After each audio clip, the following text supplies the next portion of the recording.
ओम सभी को नमस्ते। मंत्रोच्चारण। ओम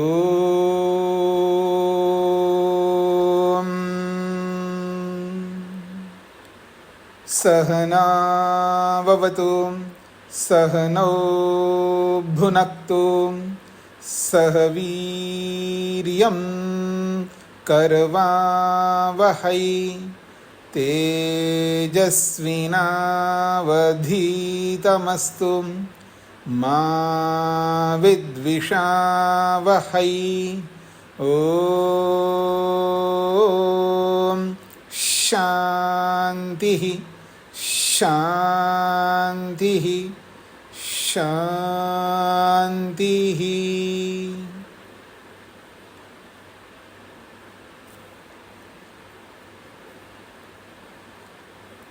हाँ जी,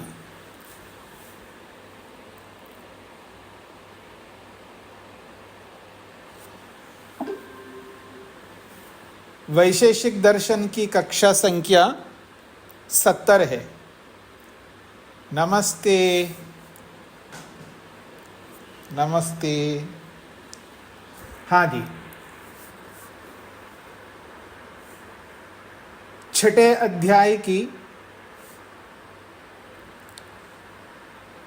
अध्याय का प्रथम आन्निक चल रहा है और इसके 13वें सूत्र तक हमने विचार किया है। बहुत ही महत्वपूर्ण प्रसंग चला है कि देना कैसे चाहिए और लेना कैसे चाहिए, और किन परिस्थितियों में किस किस से क्या लेना चाहिए और किन परिस्थितियों में किन किन से नहीं लेना चाहिए, और कब देना चाहिए कब नहीं देना चाहिए, कब लेना चाहिए कब नहीं लेना चाहिए। बहुत सारी बातें हमें समझनी है और सूक्ष्मता से समझना है, और ये सब के सब पाप और पुण्य के साथ जुड़े हुए हैं। याद रखना, पाप और पुण्य के साथ ये सब बातें जुड़ी हुई हैं। चाहे देना हो चाहे लेना हो, हर विषय में पाप और पुण्य साथ जुड़े हुए हैं। पृष्ठ संख्या 202 है, सूत्र संख्या 14 है। हीने परत्यागः। अब इसको समझना है, और जिसको शब्द प्रमाण पर पूर्ण विश्वास होता है ना, वो सोचता नहीं है, बस जो शास्त्र कहता मेरे को वैसा करना है। वहाँ पर राग द्वेष मोह ये काम नहीं आते। फिर मेरा अपना बेटा बेटी पति पत्नी भाई कोई कुछ सामने नहीं आते। जो शास्त्र कहता उसके अनुसार हमको चलना होता है। तो बहुत बड़ी बात होती है, इतना आसान नहीं होता है। हीने परत्यागः। मान लीजिए कोई आपत्ति काल है और दो व्यक्ति है और दोनों में से एक मरना है। हाँ जी, एक ऐसी आपत्ति काल है या ऐसी आपत्ति है कि दो व्यक्ति हैं और दो में से एक अवश्यम भावी है। एक को तो मरना ही मरना है, पर बचेगा एक ही। वहाँ आपकी परीक्षा होगी कि आप शब्द प्रमाण का कितना मान करते हैं, आप शब्द प्रमाण को कितना अपनाते हैं या नहीं अपनाते हैं। वहाँ आपकी परीक्षा होगी। आपत्ति काल ऐसी आपत्ति है कि जहाँ दो व्यक्ति, अच्छा कोई भी हो, पति पत्नी हो, भाई भाई हो, बहन भाई हो, सास बहू हो, गुरु शिष्य हो, या कोई भी हो, दो व्यक्ति, और दोनों में से एक ही बचेगा। एक को तो मरना ही मरना है, कोई विकल्प नहीं है। एक को तो मरना है, एक बचेगा। तो वहाँ परीक्षा होगी किसकी, कि हम शब्द प्रमाण को कितना मानते हैं। वही प्रसंग है 14वां सूत्र। देखिए, हीने परत्यागः तथैव आपत्ति काले स्वस्मिन् परस्मिंश्च धार्मिके जने, यहाँ अशुद्धि है, धर्मिके लिखा है, धार्मिके जने।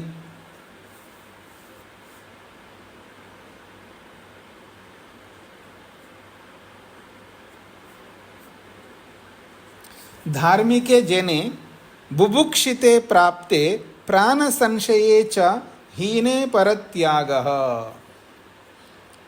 परस्य भोजन त्याग, परो ही जनो भोजनात् पृथक कर्तव्यः। आपत्ति काले स्वस्मिन् परस्मिंश्च, आपत्ति काल किसका है? मेरा भी है और सामने वाला का भी है। स्वस्मिन् परस्मिंच, अपने विषय में और दूसरे के विषय में। और दोनों कैसे हैं? धार्मिके जने, दोनों ही धार्मिक है। बुभुक्षिते प्राप्ते, और ऐसी भूख लग रही है कि बस पूछो मत। 1 दिन नहीं, 2 दिन नहीं, 3 दिन नहीं, 4 दिन नहीं, 10 दिन नहीं, 15 दिन नहीं, 20 दिन नहीं, 30 दिन, इतने सारे दिन बीत गए, कुछ मिल नहीं रहा है खाने को। ऐसी आपत्ति है और बस मरने वाले हम। हाँ जी, मरने वाले हैं। अब नहीं मिलेगा ना, आज नहीं मिले तो बस अगले दिन तो रहेगा नहीं, मरना है। तब मैं पहुंच गया जी, एक ही का खाना लेके गया। या आप में से कोई पहुंच गया, एक ही का खाना। एक ही का खाना का मतलब कोई सब व्यंजनों सहित ऐसा नहीं है, बस थोड़ा सा लाया हूं, बस वो एक ही खा सकता है। और जो खाएगा वो बचेगा और जो नहीं खाएगा वो मरेगा। तो क्या करेंगे आप? खुद मरोगे या दूसरे को मारोगे? हाँ, सीधी बात है। आप खाओगे तो दूसरे को मारोगे या नहीं खाओगे तो आप खुद मरोगे। ये परिस्थिति है। तो कहते हैं परत्याग, परस्य भोजन त्याग, परो ही जनो भोजनात् पृथक कर्तव्या। दूसरे को भोजन ना देके स्वयं खा लेना है। कौन है वो स्वयं खाने वाला? जो सामने वाला भी धार्मिक है, स्वयं भी धार्मिक है, लेकिन मेरे से वो थोड़ा सा कम धार्मिक है।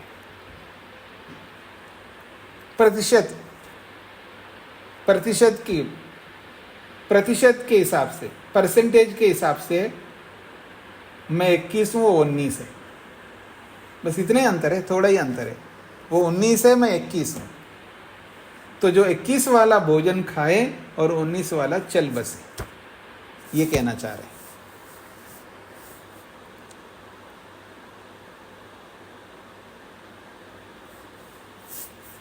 यद्वा, अथवा ये भी कह सकते हैं, इसका दूसरे ढंग से अर्थ है हीने परत्यागा इति पाठे परे अत्यागः।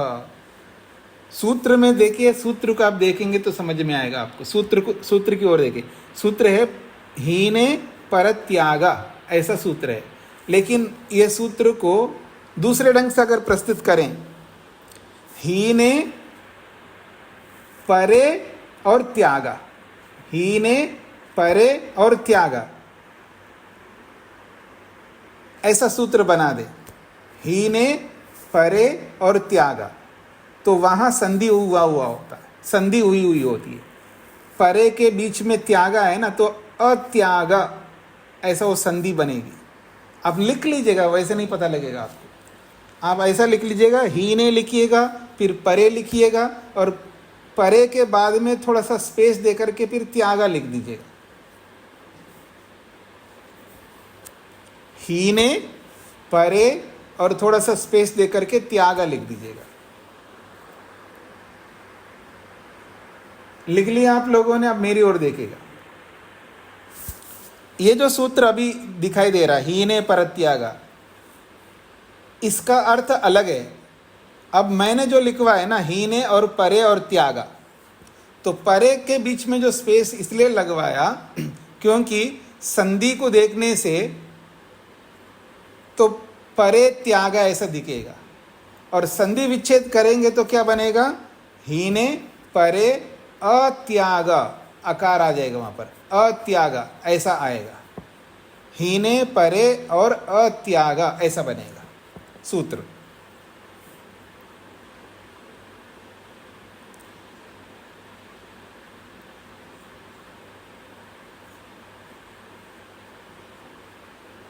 तो सूत्र का अर्थ बनेगा, मेरी ओर देखिएगा, हीने परे अत्याग। परे हीने, दूसरा व्यक्ति मेरे से हीन है, कम है, तो अत्याग, त्याग स्वयं का नहीं करना चाहिए, ऐसा सूत्र का अर्थ बनेगा।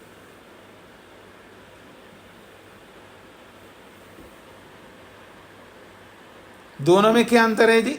पहले वाले सूत्र में दूसरा व्यक्ति मेरे लिए त्याग करे, दूसरा व्यक्ति मेरे लिए त्याग करे क्योंकि मैं उससे बेटर हूं।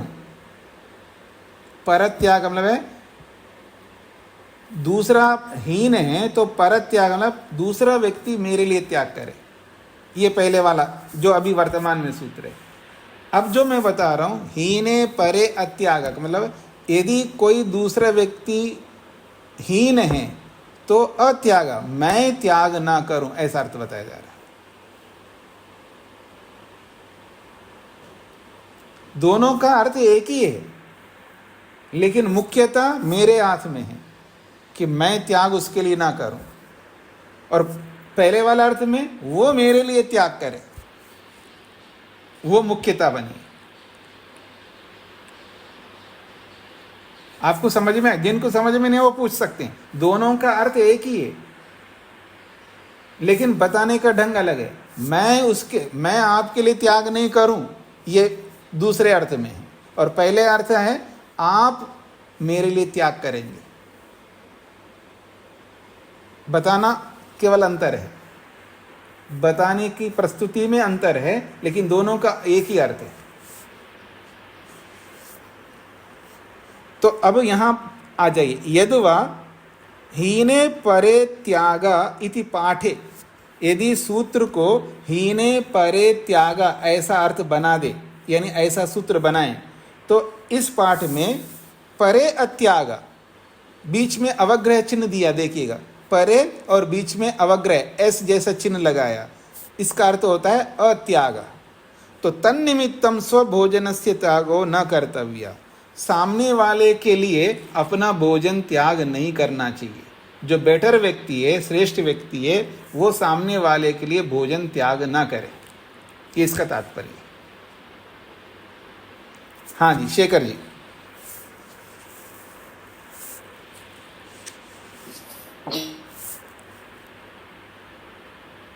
आवाज नहीं आ रही, माइक बंद है जी। जी जी प्रणाम स्वामी जी। जी। तो हमें आंकलन करना पड़ता है, हम दूसरे की अपेक्षा हीन है कि उत्तम है? हाँ जी, बिल्कुल करना पड़ता है, दोनों में ही। हाँ, दोनों में, दोनों का परीक्षण करना होगा ना। एक दूसरे के परीक्षण से पता लग जाएगा, स्वयं को पता लगा मैं इनसे ज़्यादा बेटर हूँ, और सामने वाले को भी पता लगता है कि मैं उनसे थोड़ा कम हूँ, ये तो सभी को पता लगता है।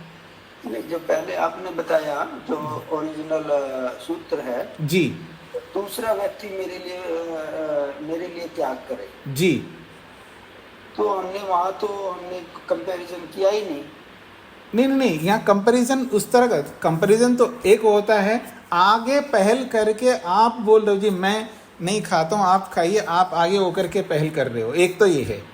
अच्छा जी। और दूसरा ये है कि मैं पहल कर रहा हूँ जी, हाँ जी आप छोड़िएगा, मैं आपके लिए भोजन नहीं करूँगा, मैं पहल कर रहा हूँ। केवल पहल करने की बात है, ये तो अंडरस्टूड है। दोनों में से एक कम योग्यता, एक अधिक योग्यता, दोनों को अंडरस्टूड, दोनों जानते हैं। तो ऐसी स्थिति में एक होता है पहले आप ऑफर कर रहे हैं, नहीं जी आप खाइए स्वामी जी, मैं नहीं खाऊंगा, और मैं पहल कर रहा हूँ, देखो शेखर जी ये मैं ही खाऊंगा, आप मत खाना, बस केवल इतनी सी बात है। अच्छा जी जी जी जी, वो दोनों ही ठीक है। हाँ दोनों ठीक है, दोनों ठीक है जी, बिल्कुल दोनों ठीक है। व्यवहार में मतलब शास्त्र के अनुसार, हाँ शास्त्रों के अनुसार दोनों कर सकते हैं, आप पहल कर सकते हैं या मैं पहल कर सकता हूँ। आपने किया है, अगर मैंने नहीं किया तो मैंने कोई दोष किया, ऐसा नहीं है, और मैंने पहल किया और आपने नहीं किया तो आपने दोष किया, ये कोई बात नहीं है।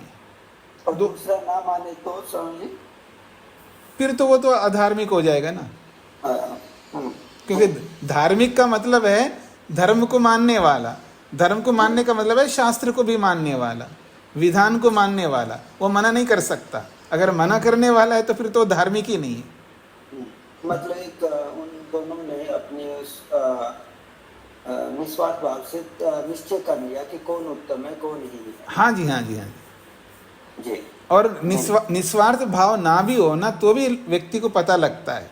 जैसे पता लगता है ना जी, मेरे से ये आदमी अधिक पैसे वाला है, मैं इनसे कम पैसे वाला हूँ, मेरे से अधिक रूपवान है, मेरे से कम रूपवान है, ऐसे ये ज़्यादा पढ़ा लिखा है, मैं कम पढ़ा लिखा हूँ, तो अपने आप पता लगता है ये। और ये बहुत तरह के मापदंड हैं, यहाँ शिक्षा का मापदंड नहीं है। नहीं, शिक्षा केवल शिक्षा नहीं है, बल का भी है, शिक्षा का भी है, हर प्रकार से। जी जी, किस बात? और मुख्य बात यह है कि अन्य मापदंडों में की अपेक्षा से शिक्षा सर्वोत्तम है। जी तो शिक्षा सर्वोत्तम है क्योंकि विद्या जो है सबसे अधिक सम्मानदायक है। मनुस्मृतिकार ने कहा है कि दुनिया में 5 प्रकार के बड़े लोग होते हैं।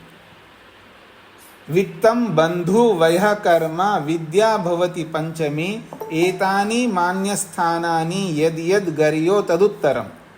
वित्तम बंधु वयः कर्म विद्या भवति पंचमी एतानि मान्य स्थानानि यद यद गर्यो तदुत्तरम। इसका अर्थ है वित्तम पैसे वाला बड़ा होता है, बंधु जिसके बंधुजन बहुत होते हैं वो बड़ा होता है, वयः जिसकी उम्र सबसे ज़्यादा वो बड़ा होता है, कर्म जो समाज सेवी होता है वो बड़ा होता है, और जो जिसके पास विद्या है वो बड़ा होता है। ये 5 लोग होते हैं बड़े लोगों के, ये 5 कैटेगरी हैं। पैसा, बंधुत्व, वयः उम्र और समाज सेवा और विद्या। इन 5 में से यदि यद गर्यो तदुत्तरम का मतलब जो अंत वाला उत्तम होता है। तो सबसे अंत में लिखा है विद्या, तो विद्या वाला सबसे बड़ा होता है। उसके बाद क्रम आता है समाज सेवी, उसके बाद क्रम आता है उम्र का, उसके बाद क्रम आता है बंधुत्व वाले का, और सबसे अंत में क्रम आता है पैसे वाले का। आज उल्टा हो गया, आज एकदम विपरीत हो गया। और इसके लिए भी मनुस्मृतिकार कहते हैं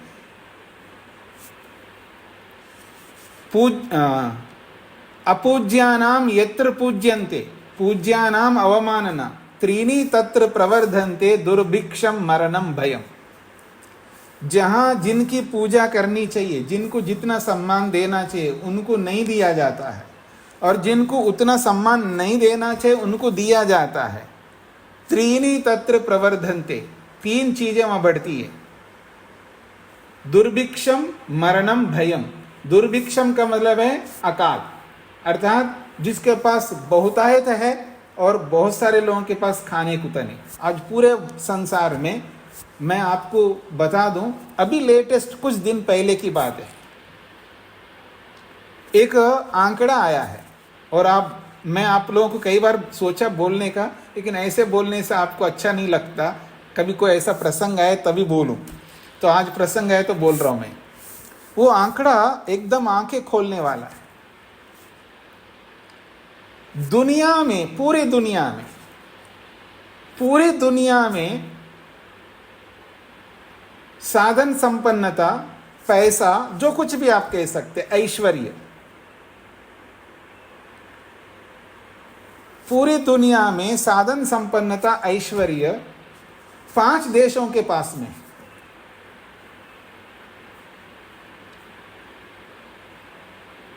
मैं उस रूप में नहीं बोल रहा हूं, 5 देशों मतलब 5 देश ऐसा बोल सकता हूं। और उसमें 10% नहीं, 10 नहीं, बहुत कम बताया उन्होंने, 10% अधिक पैसा, यानी 10% लोग अधिक पैसे वाले हैं और 90% वाले बहुत मतलब कुछ है नहीं उनके पास में। किसी के पास 10% है तो बाकी सब 90% लोगों के पास कुछ नहीं है। वो एक ऐसा पहला देश बताया उन्होंने। उसके बाद बताया दूसरा देश जिसके पास में 8% देश का 8% पैसा उनके पास है, 8% लोगों के पास में, और 92% लोगों के पास कुछ नहीं। और फिर उसके ऐसा बताते बताते हुए भारत देश का नाम आया 5वें स्थान पर। और भारत देश में 5% लोगों के पास सब कुछ है और 95% के पास कुछ नहीं।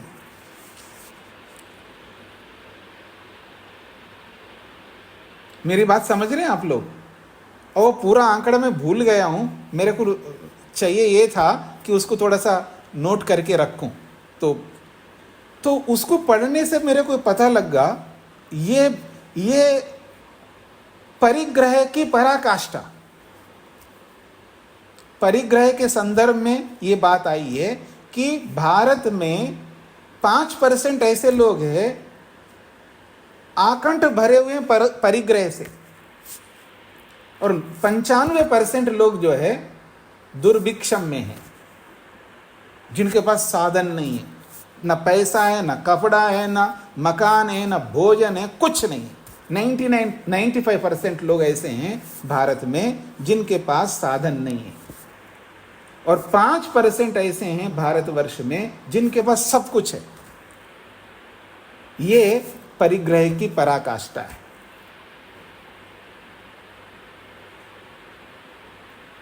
और अमेरिका के बारे में बताया कि 10% ऐसे लोग हैं, यानी भारत से 5% अधिक है उनका, 10% ऐसे लोग हैं जिनके पास सब कुछ है, और वहां 90% ऐसे लोग हैं जिनके पास कुछ नहीं। बहुत सूक्ष्मता से आंकड़ा दिए। तो हम लोग परिग्रह की पराकाष्ठा में जी रहे हैं। तो ऐसी परिस्थिति में जिनके पास पैसा है उनको सबसे ज़्यादा सम्मान दिया जा रहा है, जिनको सबसे अंत में देना चाहिए। तो जिनकी पूजा करनी चाहिए उनकी नहीं हो रही है, जिनको नहीं होना चाहिए उनकी हो रही है। तो 3 चीज़ें वहाँ बढ़ती है। दुर्भिक्षम, यानी उनके पास दुर्भिक्ष है, अर्थात हर प्रकार की कमी है उनके पास में। भारत में ऐसे लोग हैं जिनके पास खाना नहीं है, मकान नहीं है, उनके पास कुछ नहीं है, 90% लोग हैं। आप कल्पना करिए। और आप में से बहुत सारे लोग हैं जिनके पास में परिग्रह इतना है, बस पूछिएगा मत कितना पाप कर रहे हैं हम लोग, कितना पाप कर रहे हैं।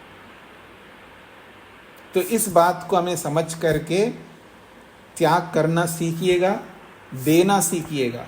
बता ना, बुद्धि पूर्वो ददाति, बुद्धि पूर्वक देना सीखिएगा। अगर नहीं सीखेंगे ना, बहुत बड़े पापी बनेंगे। जो परिग्रह व्यक्ति है दुनिया में सबसे ज़्यादा हिंसा करता है। जो जितना अधिक परिग्रही है वो उतना अधिक हिंसक है, ये योग दर्शन कहता है। इसका यह अभिप्राय नहीं है कि ज़्यादा प्राप्त नहीं करना है। वयम श्याम पतयो रयीनाम इसलिए बोला है कि आपके पास सामर्थ्य है तो आप प्राप्त करिए और फिर दीजिए लोगों को, कि कितनी शीघ्रता से हम ईश्वर की ओर बढ़ सकते हैं। मेरे पास सामर्थ्य है जी पैसा कमाने का, मेरे पास सामर्थ्य है सब चीज़ें ऐश्वर्यों को इकट्ठा करने का सामर्थ्य है, योग्यता है, और मैं नहीं करूं, निठल्ला रहूं, तो ये मेरी मूर्खता होगा, मैं बंधन में फंसा रहूंगा। और मेरे पास सामर्थ्य, मैं इकट्ठा करूंगा और योग्य लोगों को दूंगा, तो कितनी उन्नति होगी सामने वाले की भी और मेरे भी। तो इसलिए बुद्धिपूर्वक देना और बुद्धिपूर्वक लेना सीखना चाहिए। ये बहुत महत्वपूर्ण ये आने का, इसको समझने की आवश्यकता है।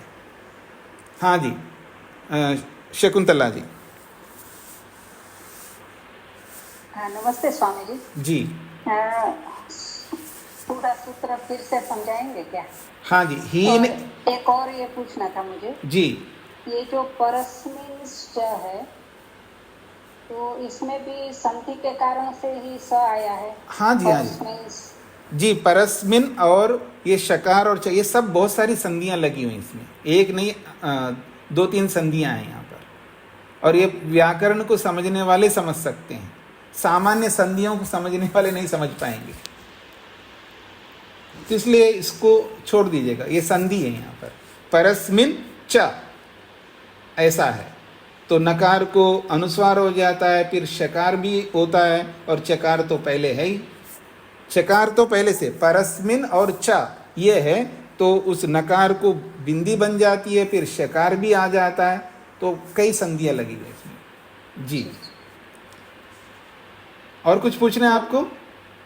हाँ, और सूत्र पूरा समझना है हाँ, फिर से। हीने तो इसमें जी, हीने परत्याग का मतलब है कि आपत्ति काल जब होता है तो आपत्ति काल में दो लोग हमारे सामने हैं, एक स्वयं है, एक दूसरा व्यक्ति है, तो उस स्थिति में और दोनों धार्मिक है और दोनों को बहुत भूख लग रही है, और आपत्ति का मतलब है कई दिनों से आदमी नहीं खाए दोनों, और पता है धार्मिक होने के नाते ऐसे अड़गम सड़गम नहीं खा सकते, यानी मांस मछली इस तरह का खा नहीं सकते क्योंकि धार्मिक हैं। तो ऐसी परिस्थिति में हम फंसे हुए हैं कि जहां हमको भोजन नहीं मिल रहा है, और आप सबको पता है कि 1 महीने तक भी नहीं खाएंगे तो जिंदा रह सकते हम लोग। अब व्यक्ति क्या सामर्थ्य होता है, जैसे जैनी लोगों में कई बार लोग करते हैं 60-60 दिन तक ऐसे खाते नहीं हैं, तो एक हमारा सामर्थ्य, मान लीजिएगा दोनों का अच्छा सामर्थ्य है, इसलिए दोनों जिंदा रह गए, और एक परिस्थिति ऐसी आ रही है तो दोनों में कोई जिंदा नहीं रह सकता, ऐसा सिचुएशन, ऐसी परिस्थिति तक पहुंच गए, उसके बाद इतना खाना मिल रहा है जो एक ही खा सकता है, दो नहीं खा सकते। मतलब हम तो धार्मिक है जी, तो ना मिल बांट के खा लेंगे थोड़ा थोड़ा, तो थोड़ा थोड़ा खाएंगे दोनों मर जाएंगे। एक ही खाना पड़ेगा तो एक जिएगा, और दोनों खाएंगे तो दोनों मर जाएंगे। अब ऐसी परिस्थिति में एक को खाना है ताकि एक जिंदा रहेगा, तो दोनों में से कौन खाए कौन ना खाए, तो जो हीन व्यक्ति अर्थात कम धार्मिक है, दोनों में से कम धार्मिक है एक, तो उसको त्याग कर लेना चाहिए। ये इसका सूत्र का अभिप्राय है। ठीक हो गया जी आपको? शकुंतला जी। स्वामी जी, यह जो भाष्य है इसमें जैसे जने बुभुक्षिते प्राप्त प्राण संशय, क्या अर्थ होगा? ऐसा है, मैं तीनों पंक्तियों का अर्थ करता हूं, देखिएगा। तथैव, ठीक उसी प्रकार से जो पहले बताया गया है कि किसको त्याग करना है किसको त्याग नहीं करना है, तथैव उस त्याग के प्रकरण में आपत्ति काले, जब बहुत बड़ी आपत्ति की स्थिति आती है उस समय में, स्वस्मिन परस्मिंश्च धार्मिके जने, स्वयं के विषय में और सामने वाले के विषय में, दोनों धार्मिके जने, ये द्विवचन में धार्मिक दोनों लोगों के बीच में, और परिस्थिति क्या है, बुभुक्षिते प्राप्ते, भूख की प्राप्ति होने पर, और वो भूख कैसी भूख है, प्राण संशय, मरने की स्थिति आ गई, मरने की स्थिति, प्राण संशय प्राण संकट की स्थिति में विद्यमान है, दोनों प्राण संकट की स्थिति में, दोनों मरने की स्थिति में है, क्योंकि भूख लग रही है, खाना नहीं मिल रहा है। तो ऐसी भूख की अवस्था में प्राण संकट के होने पर हीने परत्यागा, अर्थात परस्य भोजन त्यागा, दूसरे को ही भोजन का त्याग करना चाहिए। दोनों में से जो दूसरा है अर्थात जो हीन कम योग्यता वाला है उसको अपना भोजन का त्याग करना चाहिए। उसी को खोला है, परो ही जनो भोजनात् पृथक कर्तव्य, दूसरा व्यक्ति ही जो कम योग्यता वाला है वो भोजनात् पृथक कर्तव्य, वो भोजन से अलग हो जाना चाहिए उसको, अर्थात मैं नहीं खाऊंगा ऐसा उसको भोजन को छोड़ देना चाहिए। ये सूत्र का अर्थ हो गया। अब कह रहे हैं यदवा कह करके दूसरा अर्थ कर रहे हैं सूत्र का। दूसरा अर्थ क्या है, यदि हीने परे त्यागा इति पाठे, सूत्र का पाठ ऐसा होता, हीने परे त्यागा, ऐसा सूत्र का पाठ हो तो उस पाठ में परे के बीच में स्पेस है, उस स्पेस को पूरा किया एस जैसा चिन्ह को, इसको अवग्रह चिन्ह कहते हैं। तो ऐसा पाठ होने पर क्या सूत्र का अर्थ होगा, तन्निमित्तम भोजनस्य त्यागो न कर्तव्य, तन्निमित्तम वो जो कम योग्यता वाले के लिए स्वयं का भोजन का त्याग श्रेष्ठ को नहीं करना चाहिए। अब हो गए जी ठीक? हाँ जी, धन्यवाद जी। प्रहलाद जी। नमस्ते स्वामी जी। जी, तो अभी पूरा संदेश तो मिल गया, तो इसका मैं जो समझा हूँ वो ठीक है कि नहीं, आप बताएं। कि दो व्यक्ति हैं, दोनों भूख से मर रहे हैं, लेकिन भोजन एक का ही है, तो उसको खाना चाहिए कि जिसके जिंदा रहने से समाज को, दुनिया को लाभ हो। हाँ जी, हाँ जी, क्योंकि योग्य व्यक्ति श्रेष्ठ व्यक्ति से दुनिया को लाभ होता है जी और कम योग्यता वाले से भी लाभ होता है, लेकिन अधिक योग्यता वाले से अधिक लाभ होता है। जी जी जी, तो ठीक समझा। हाँ जी, मान लीजिए अगर पिता है और पुत्र है, पुत्र अभी योग्य बना नहीं है, माँ है और बेटी है, बेटी योग्य नहीं बनी है, किसी के कोई दो व्यक्ति होने चाहिए, कोई भी दो। इसलिए मैंने बोला माँ बेटी हो, पिता पुत्र हो, पति पत्नी हो, गुरु शिष्य हो, या कोई भी हो, दो व्यक्ति होना चाहिए। माइक बंद करके रखिएगा। तो कोई माँ ये ना सोचे कि मैं तो मेरा तो काम हो गया, बेटी को तो आगे बढ़ना है, ये ग्रोथिंग एज है इसका, ये जिंदा रहे तो वहाँ राग काम करेगा, वहाँ मोह काम करेगा, वो योग्य है ही नहीं है। उसके मरने से कुछ नहीं होने का है, मेरे मरने से कुछ हो जाएगा, मैं तो योग्य हूँ। बात समझने का प्रयत्न कर, साधारण लोगों की बात नहीं कर रहा हूँ मैं।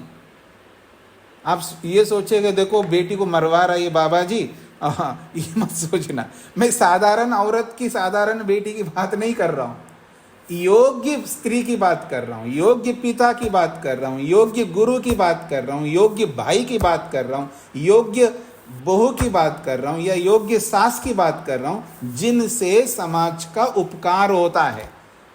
समाज के लिए जो लोग बहुत कुछ कर सकते हैं, उन लोगों की बात कर रहा हूँ, एरे गहरे की बात नहीं हो रही यहाँ पर। इसलिए मन को राइट वे में लगाइएगा। तो ऐसी स्थिति में माँ ये नहीं देख सकती कि मेरी बेटी है, ये आगे जाकर के पढ़ लिख करके योग्य बनेंगी, मेरा मरने से क्या है, मैं तो मर जाऊंगी क्योंकि मैं माँ हूँ, ऐसा नहीं सोच सकती। अगर ऐसा सोचेगी तो वो धार्मिक नहीं है, वो धर्म को नहीं जानती है। ऐसा सोचेगा पिता, वो धर्म को नहीं जानेगा। ऐसा गुरु सोचेगा, वो धर्म को नहीं। धर्म का मतलब समझ लीजिएगा, धर्म का मतलब प्रमाण है, धर्म का मतलब न्याय है, धर्म का मतलब यथार्थ है, धर्म का मतलब तत्व ज्ञान है। ये व्यापक रूप से बात हो रही है। प्रहलाद जी माइक बंद करके रखना। ये व्यापक रूप से बात हो रही है, छोटी मोटी बातें नहीं हो रही यहाँ पर, विशिष्ट बातें हो रही। तो उस विशिष्ट संदर्भों में इसको लगाना होगा। और सामान्य परिस्थिति में माँ को मरना है, मर, तू बेटी को जिंदा कर, हमें कोई आपत्ति नहीं है। सामान्य स्थिति में गुरु को मरना है तो मेरा तो काम हो गया, तू शिष्य, तू जिंदा रहेगा, आगे काम करेगा, मरना है तो मरे गुरु, मेरे कोई आपत्ति नहीं है। बात विशिष्ट परिस्थिति में हो रहा है। एक योगी व्यक्ति है, एक बहुत बड़ा समाज सेवी व्यक्ति है, तो क्या उस समाज सेवी को, समाज सेवा करने वाले व्यक्ति को मर जाना चाहिए? वो योगी को मर जाना चाहिए जिसके कारण से जितना उपकार समाज का हो सकता है। अच्छा, आपको नहीं समझ में आएगा तो मैं थोड़ी देर के लिए स्वामी दयानंद को खड़ा कर देता हूँ, अपने आप को, मैं तो खड़ा ही हूँ, ठीक है जी। अब स्वामी दयानंद सरस्वती और जो मैं भी विद्वान हूँ जी। स्वामी दयानंद तो ऋषि है, वो भी विद्वान है, वो भी सन्यासी, मैं सन्यासी, और हम दोनों के बीच में संकट है, तो मैं जिंदा रहूं और स्वामी जी को मार दूं मैं? आप क्या बोलेंगे आप? तो यहां तो समझ में आ रहा है ना आपको? ऐसे सब जगह लगाइए।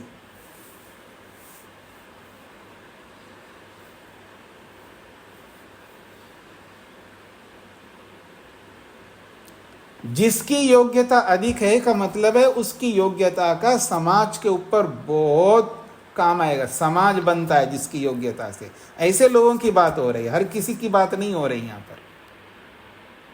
और एक बात, केवल आध्यात्मिक विद्या की बात नहीं हो रही है। जैसे प्रहलाद जी डॉक्टर है, तो एक अभी डॉक्टर बना है, एक डॉक्टर के पास बहुत एक्सपीरियंस है, दोनों डॉक्टर है। अब कोरोना है या ऐसे कुछ ऐसा वायरस आ गया, अब वो मास्क, दोनों में से एक ही मास्क है और एक को लगाना, एक नहीं लगाए तो मरेगा। कौन लगाए? कौन लगाए मास्क? या कुछ ऐसा जहरीली गैस, मतलब सिचुएशन को आपको क्रिएट करना है। ऐसी आपत्ति काल लाना है जहां दोनों अच्छे लोग हैं और दोनों से समाज को मिल रहा है, लेकिन जिसके पास अधिक योग्यता है उससे बहुत लाभ होता है। मैंने एक पिक्चर देखा जी, वो आपको भी पता होगा, कृष्ण नाम से एक पिक्चर आया था जो आप लोग भी जानते हैं। उसमें एक परिस्थिति ऐसी आई थी, उसमें बूढ़ा पिता है उसका और बेटा जवान है और दोनों के पास में पावर्स हैं अच्छे।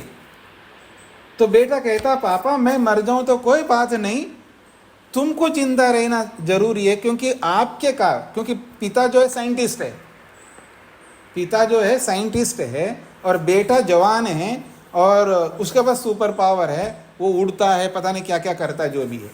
तो वहाँ पर वो बोलता है पापा मैं तो कोई बात नहीं, मर जाऊंगा तो कोई बात नहीं। वहाँ परिस्थिति ऐसी आई दोनों के बीच में कि दुश्मन ने ऐसा वायरस फैला दिया है और उसका समाधान निकालना पिता निकाल सकता। मेरे पास बहुत सुपर पावर है लेकिन मैं कुछ नहीं कर सकता। अगर वो जो समाधान पिता निकालेगा तो उसके निकालने से पूरी दुनिया बच जाएगी, और वो बूढ़ा आदमी है। तो वह योग्यता को ध्यान में रखा है। तो इसलिए जिसके पास अधिक योग्यता है वो समाज के लिए ज़्यादा सेवा कर सकता है, समाज को कुछ दे सकता है, उसको जिंदा रहना जरूरी है, चाहे वो कितना ही बूढ़ा आदमी है, वो कितना ही जवान है। तो आप लोगों के ऊपर है, आप अपने आप को मारते हो, अपनी संतति को जिंदा रखते हो, आप देख लो। ठीक है। खैर, तो ये स्थिति आपके सामने क्लियर हो गई होगी। अब इस पे मैं क्या और बताऊं, आप लोगों को क्या पूछना है, आपको समझना है बस। आगे बढ़ता हूं जी मैं। 15वां सूत्र बहुत महत्वपूर्ण सूत्र है ये भी। 15वां सूत्र, समे आत्मत्यागा परत्यागो वा, विशेष बात है ये।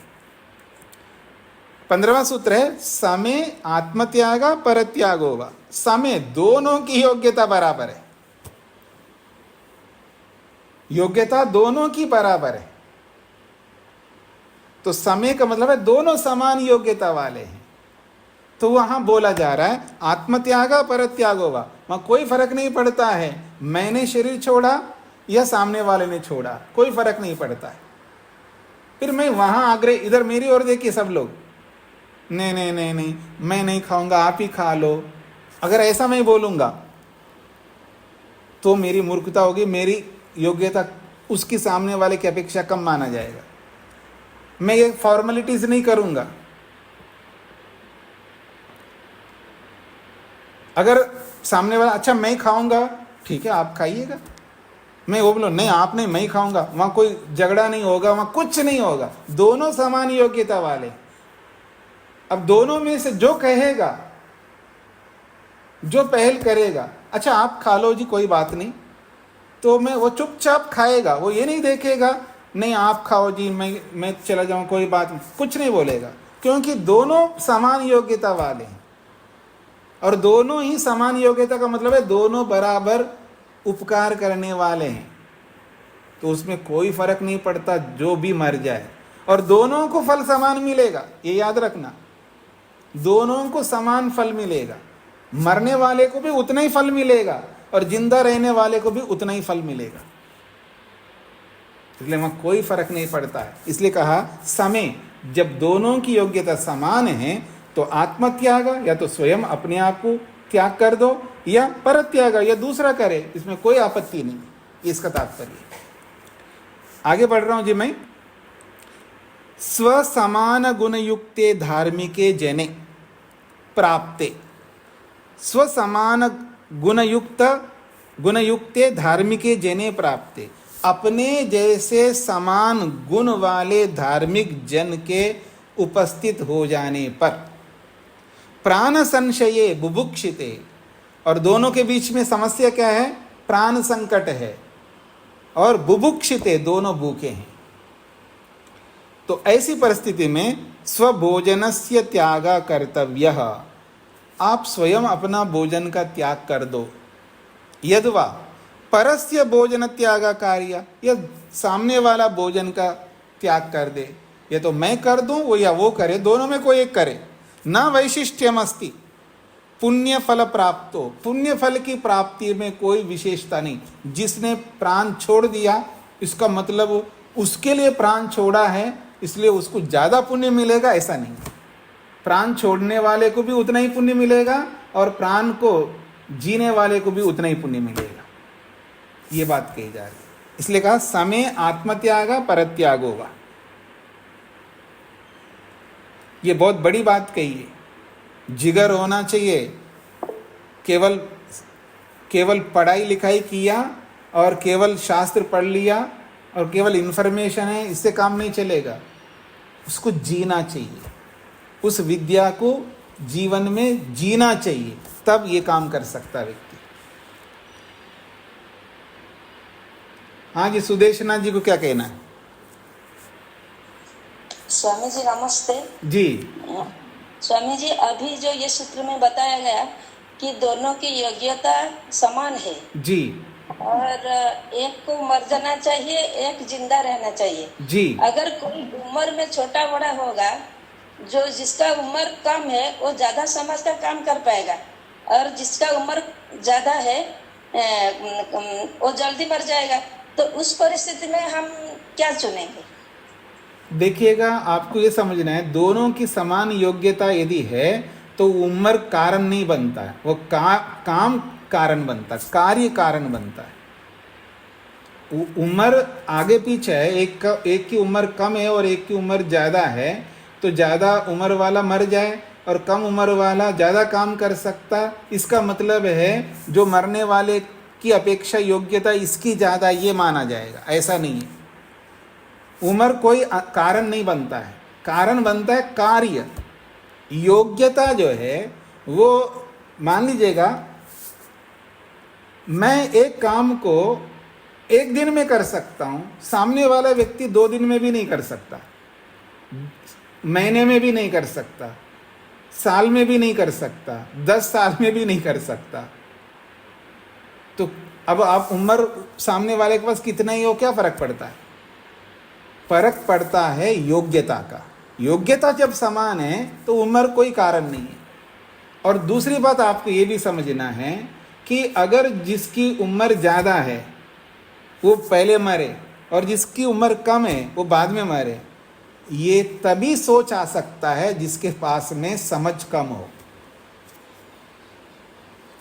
आप व्यापक रूप से सूक्ष्मता से समझने का प्रयत्न करना, वैसे नहीं समझ में आएगा। इसके लिए संयम चाहिए। सूक्ष्म बातों को समझने के लिए संयम चाहिए। याद रखना कि मैं दोनों की योग्यता समान है। जब बोला गया समान योग्यता है तो एक की उम्र कम है, एक की उम्र ज़्यादा है। ठीक है जी। तो जो कम उम्र वाले को जिंदा रखना चाहिए, जो बात आ रही है वो समझ कम के कारण से आ रही है। क्योंकि मैं जीना क्यों चाहता हूं? मैं क्यों जीना चाह रहा हूं? मुक्ति के लिए जीना चाह रहा हूं। मेरी बात समझना है? सब लोग समझ रहे जी? मैं क्यों जीना चाहता हूं? मैं जीना थोड़ा चाहता हूं।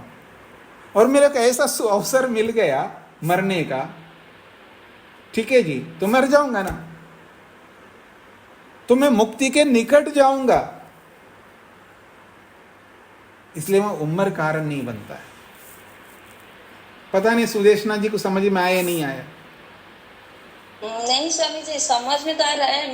मेरे कहने का मतलब ये है, अगर कोई जवान व्यक्ति है और वृद्ध व्यक्ति है, दोनों का योग्यता समान है, तो जवान व्यक्ति ज्यादा जोश से काम कर पाएगा और जो वृद्ध व्यक्ति है उसका तो उम्र हो गया, वो तो उतना जोश से काम नहीं कर पाएगा। इसी के कारण मैं ये वाला तो आपको समझ में थोड़ा है, फिर आपको समझ में नहीं है, इसलिए वो उसी प्रश्न को पकड़ के रखा है। जोश से काम करेगा कम उम्र वाला और अधिक उम्र वाला जोश से काम नहीं कर पाई। इसी से आप बता रहे हो कि दोनों की योग्यता बराबर नहीं है। यही बता रहा है, दोनों की योग्यता बराबर नहीं है। ठीक है स्वामी जी, समझने की कोशिश करूंगी। हाँ, ये आपका उत्तर सही है कि आपको समझ में नहीं आया तो समझने के लिए कोशिश करना है। ये उत्तर बहुत सटीक है आपका। देखिए, उम्र कोई कारण नहीं बनता है, वह योग्यता कारण बनता है। तो योग्यता दोनों की समान का मतलब है दोनों एक जैसे ही काम करेंगे, वह कम ज्यादा का प्रश्न ही नहीं उठ सकता।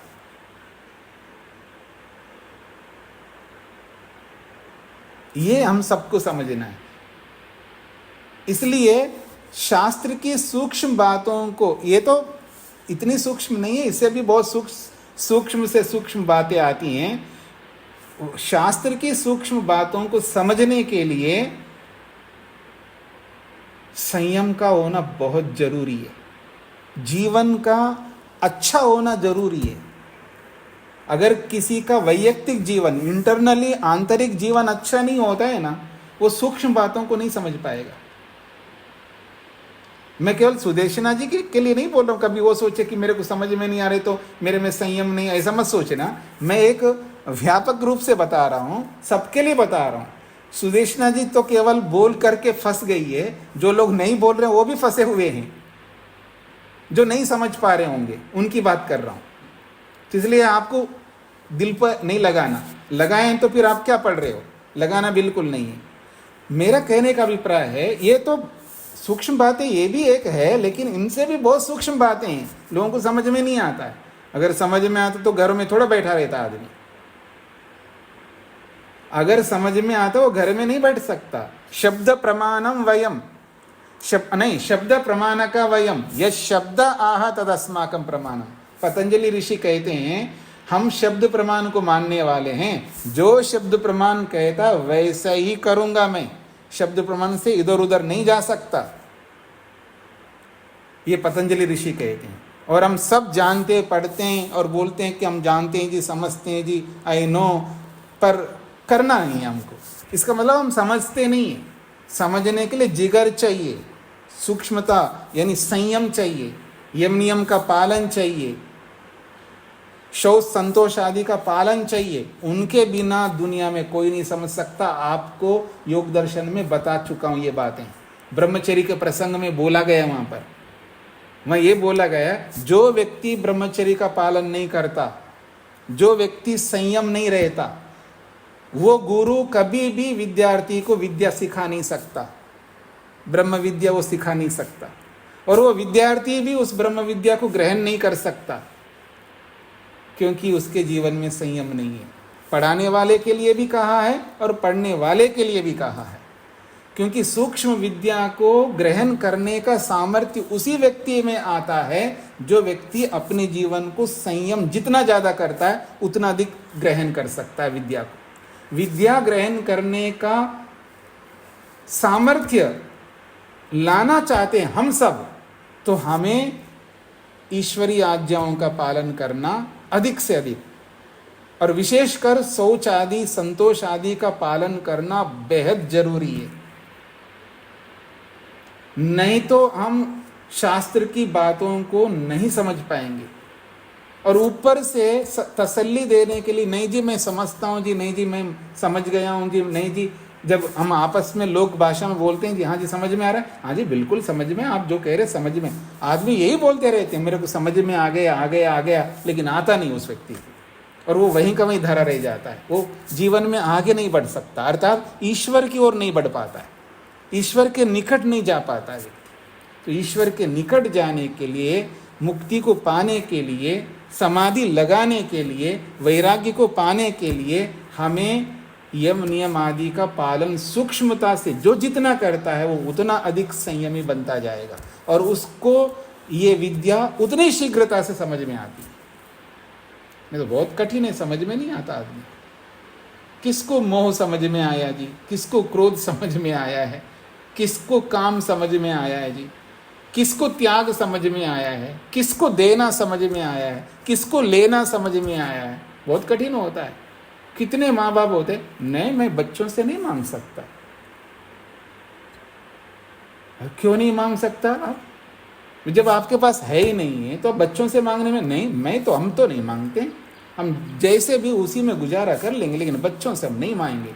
मतलब लेना नहीं जानता आदमी, क्योंकि अविद्या है। तो सारा जीवन बच्चों के लिए दिया है, बच्चों से लेने में क्यों अहंकार आड़े आ रहा है आपको? ये अहंकार ही तो है। आप देखेंगे हमारे रग रग में अविद्या बसी हुई है, आकंठ डूबे हुए हम लोग अविद्या में। बहुत सारी अविद्या हमारे अंदर है जो हमको रोकती है मुक्ति को ओर बढ़ने में, वैराग्य की ओर बढ़ने में रोकती है। बहुत सारी अविद्या है, इन सारी अविद्याओं से ऊपर उठना है हमको, और इन सूक्ष्म विद्याओं को समझने के लिए हमें वैयक्तिक जीवन को बहुत आदर्श बनाना पड़ेगा, उसके बिना हम आगे बढ़ नहीं सकते। तो आइए इस आहनिक का अंतिम सूत्र मैं आपके सामने रखता हूं। परंतु समय आत्मत्याग परत्यागो बोला है ना, परंतु उसमें एक ट्विस्ट दे रहे हैं, विशिष्टे आत्मत्याग इति। बात तो वही है, लेकिन और जोर से बात कही जा रही है, जो हीने परत्यागा को ही पुष्ट करने वाला है, 14वें सूत्र को ही पुष्ट करने वाला है 16वां सूत्र, लेकिन और गंभीरता से बताना चाह रहे हैं। परंतु एक बात समझ लीजिएगा, विशिष्टे, अगर हमसे कोई विशिष्ट दिखता है आपको तो आत्मत्यागा, स्वयं को त्याग कर दो, आंख मीच करके अपने आप को पीछे कर दो और सामने वाले को आगे रखो, ये बोला जा रहा है। स्वस्माद गुण विशिष्टे धार्मिके जनेतु, यहां पर भी धर्मिके लिखा है, धार्मिके कर दीजिएगा।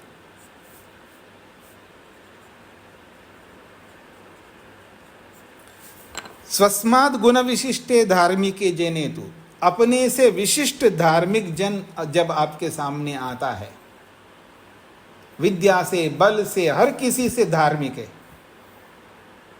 वैदिक दृष्टि से, ऋषियों की दृष्टि से, ईश्वरीय संविधान की दृष्टि से ये बातें हो रही है। हाँ, याद रखना, ईश्वरीय संविधान की दृष्टि से, वेद की दृष्टि से, ऋषियों की दृष्टि से, महापुरुषों की दृष्टि से बात हो रही है। अपने से गुण विशिष्ट धार्मिक यदि हमारे सामने आ जाए तो आत्मत्याग, आत्मनो भोजन त्यागो विधेय, अपने आप को त्याग कर दो, अर्थात अपने आप को पीछे हटा लो, आप भोजन का त्याग करो और सामने विशिष्ट व्यक्ति को ही भोजन दे दो। भोजन तो एक उदाहरण है, यहाँ पर भोजन तो एक उदाहरण है, हर विषय में, चाहे भोजन हो, मकान हो, पैसा हो, या कोई भी विषय हो, वहाँ अगर हमसे विशिष्ट है तो अपने आप को पीछे हटा लेना चाहिए और सामने वाले को कर देना चाहिए। सत्य आपत्ति काले, ये बात कहाँ की हो रही है? सती आपत्ति काले, जब आपत्ति काल है उस परिस्थिति में। कोई आपत्ति काल नहीं है फिर वहाँ भी हम ऐसा करें तो फिर हम अधार्मिक हो जाएंगे। आपत्ति काल नहीं है तो वहाँ पर अपने आप को मारने का कोई मतलब नहीं है, ना किसी को मारने का कोई मतलब है। ये सारी बातें हो रही है आपत्ति काल में। सत्य आपत्ति काल है, यदि आपत्ति काल है, भोजन मंतरेण प्राण संशय, बिना भोजन के प्राण संकट आ जाने पर ऐसी आपत्ति है, तो प्राण संशय इति प्रकार है, ऐसे प्रकार आ जाए, प्राण संशय की परिस्थिति आ जाए, प्राण बचाने की परिस्थिति आ जाए, तो खलु एतादृशे अवसरे, ऐसे अवसर में यथा योग्यम अनुष्ठेयम, यथा योग्य, जिसकी जैसी योग्यता वैसा अनुष्ठान करना चाहिए। एक लास्ट में अंत में बात कही है कि सती आपत्ति काले भोजन मंतरेण प्राण संशय प्रकारे, जहाँ कहीं पर भी सामान्य स्थिति में भी हो, सामान्य स्थिति का मतलब है कोई भी कहीं पर भी ऐसा आ जाए कि आपत्ति काल ऐसा आ जाए जहाँ भोजन नहीं मिल रहा है और प्राण संकट में आ जाए। जैसे मान लीजिए कहीं हम चले गए और प्लेन क्रैश हो गया, ऊपर नीचे नहीं, ऊपर हो गया और सबको वो मिल गए जो भी आप जो पहनते हैं वहाँ पर,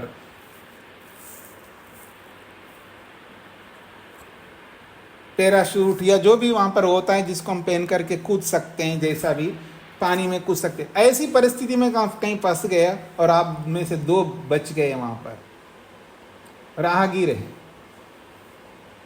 अब 2 बच गए और वहाँ कुछ नहीं मिल रहा, मरने की स्थिति आ गई। तो ऐसी कैसी परिस्थितियों में तो एतादृशी अवसर है, ऐसा कभी इस तरह का प्रसंग आता है तो यथा योग्यम अनुष्ठेयम, यथा योग्य मतलब जिसकी जैसी योग्यता है वहाँ पर उस योग्यता के अनुसार वैसा आप बर्ताव करें। पिक्चरों में भी दिखाते हैं ना, कभी ऐसी परिस्थिति आती है, मरने की स्थिति आती है ऐसा, तो फिर वहाँ जो योग्य होता है उसको अवसर देते हैं, आगे बढ़ते हैं। तो पूरा हो गया जी आपका प्रश्न। किसी कुछ पूछना हो तो पूछ सकते हो।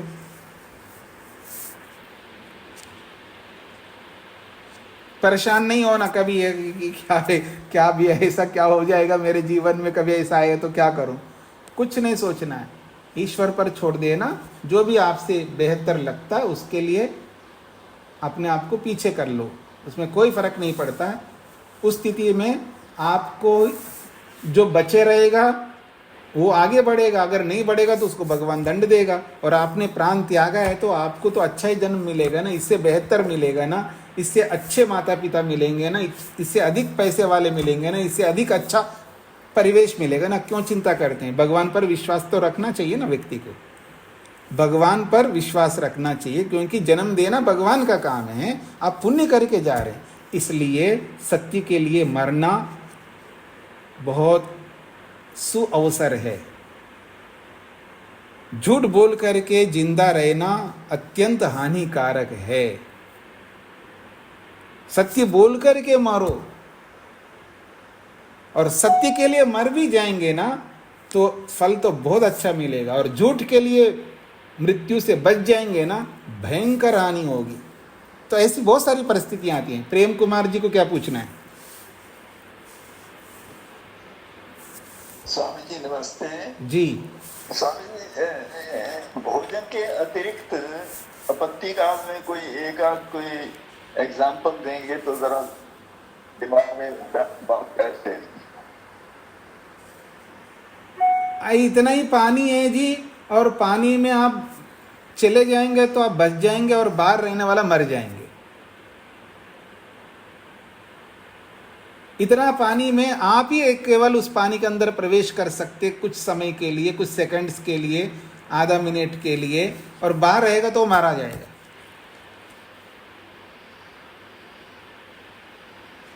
एक ही कपड़ा है, एक ही आदमी पहन सकता है। जो कपड़ा पहनेगा वो बच जाएगा, जो कपड़ा नहीं पहनेगा वो उसके ऊपर वो रेज आ जाएंगे और मर जाएगा।